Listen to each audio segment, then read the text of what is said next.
As I'm recording this, there's only 10 days until Christmas, but that's not the most important countdown.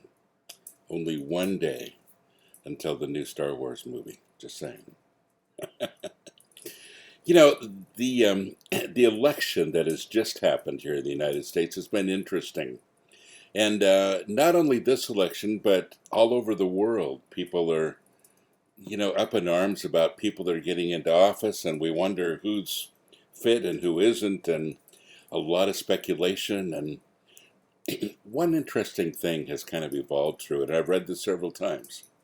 People claiming that God is on their side of the election. Now, I have some feelings about that too. And I think, I see the hand of God here, I see the hand of God there. And of course, the hand of God always is things that I agree with. Throughout history and throughout the history of the Bible, sometimes God places people in office that you think, seriously? That's what you chose, God? Because he sees something that we don't see, or, whatever it might be. But it's interesting that we jump on that one. God's on my side. Major sports teams sometimes have their prayer beforehand, which is great.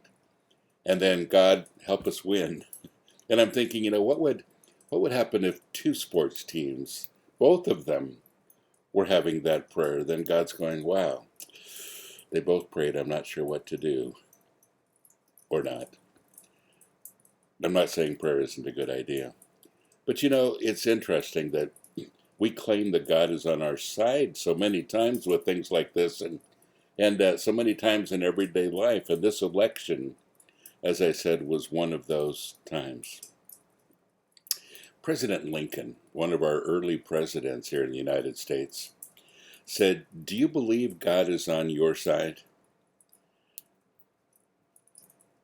And he said, "Sir, my concern is not whether God is on our side.